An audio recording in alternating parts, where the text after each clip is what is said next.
Red Gaming Dead!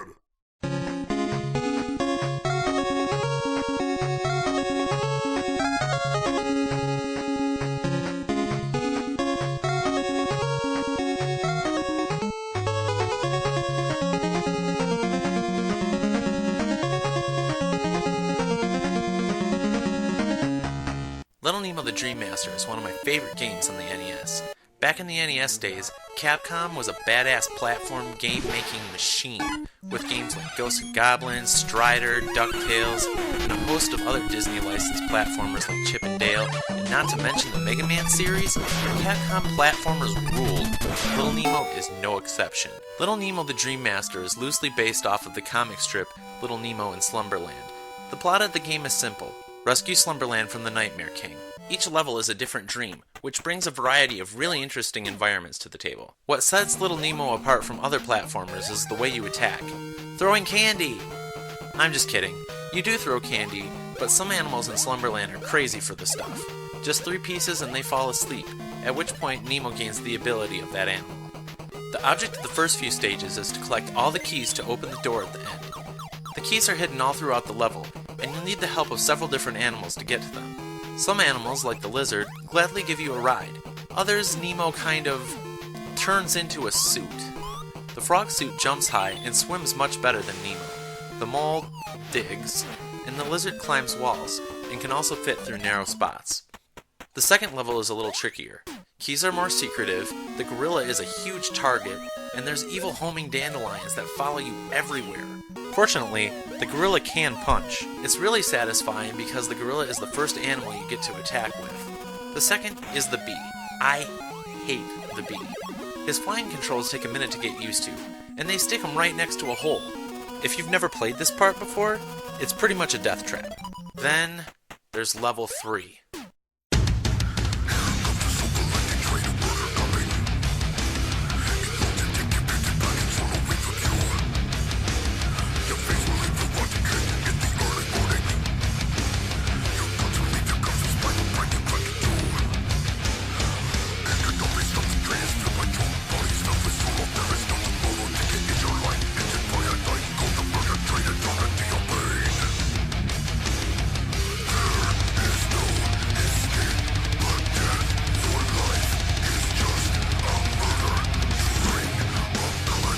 After that disaster, level 4 is a breath of fresh air. It's also one of the most enjoyable water levels I've ever played. The music, like in every stage, is awesome, and with 2 new animals, the gameplay is pretty diverse. The hermit crab digs and pinches.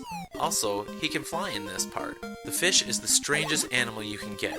It has huge fists, but it can't punch. When Nemo rides it, he essentially hollows the poor thing out and jumps inside. This lets Nemo swim faster and gives him a lot of hit points, so meh. The frog is also in this level for a quick jump and to get through some nasty spiky death trap. Level 5 is Nemo's house, and it's a pain. I haven't mentioned it before, but the cutscenes in this game are hilarious. This is maybe the best one. The level itself is huge. You get to keep all your keys when you die, which helps some, but essentially you have to make it through the whole stage in one go anyway. You have to have all the animals in this stage to get to the end, and you need each of them to get to the other. It's not exactly linear, but you have to get all of the animals. This time a mouse is added to the roster. He's a bigger target than the lizard, but he has more hit points, and a hammer, which kind of works. Level 6, the Cloud Runes, is another major relief. It's far more straightforward, although not without its beginner's traps. Level 7 is Topsy-Turvy, and it's a little bit more like Nemo's house. Actually, it looks a lot more like an upside-down house than a total fever dream like before. This one's not too hard, and again, the music is awesome. Finally, the last level, and we get a huge cutscene beforehand. Basically, blah blah blah, save Slumberland, and oh, take this magic wand. One thing I hate about the wand is just that it's introduced so late in the game. They don't bother to tell you to press select to use it either. If by chance you used the level skip code and went straight to level 8, you'd probably just be wondering why Nemo had this wand on his back, and be totally screwed when you got to the boss. This first level isn't too bad once you play through it a few times. The boss is a pretty clear pattern too, and once you know to select the wand, and hold the shoot button to use it. All you have to do is dodge penguins and bubbles. Level 8 has 3 parts though, and the second one sucks. There's jumping and lizards and too much fire. There's also this leap of faith that you have to pull off to get the frog. It's horrendous. If you manage to make it through all that, then you have to go through this area where there's lots of spikes, alligators, and those stupid skull bee things. Lastly, there's the manta boss. He feels a little easier because there's more room to fight him. All he does is dive bomb you and spit fire. Not too bad once you get the pattern down. It's pretty awesome that when you beat him, he explodes into blue fire instead of red. Wow, way to stay committed, Nemo. Part 3 feels just a little cheap. It's just a long corridor you have to go through to get the lizard. Casually jump back to this ledge to get the bee, and fly to get the mouse. You keep making your way through the volcano, and walk right past the Nightmare King. It looks like the end of the level, but luckily it ends up being an extra lives cache. Now it's time for the Nightmare King, and he's the easiest yet. Almost a little insulting after all that work. The problem is, he takes forever to kill.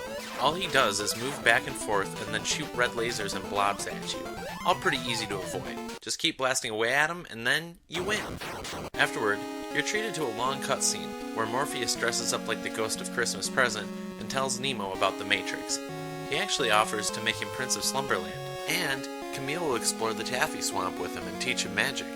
But Nemo decides to take the blue pill, having promised his mother he'd wake up early every morning, and Morpheus always says, it's important to keep your promises. And I promise, Little Nemo is awesome. It's a masterfully crafted platformer. It has amazing colorful graphics with detailed sprites and animations, awesome music, and a truly challenging and unique gameplay experience. I give Little Nemo the Dream Master an 8 out of 10. Hey, thanks for watching the review, guys. If you enjoyed it, give it a thumbs up, and subscribe to stay current with all my new videos. If you're bored, check out some of my other videos. And if you're not bored, check out some of my other videos.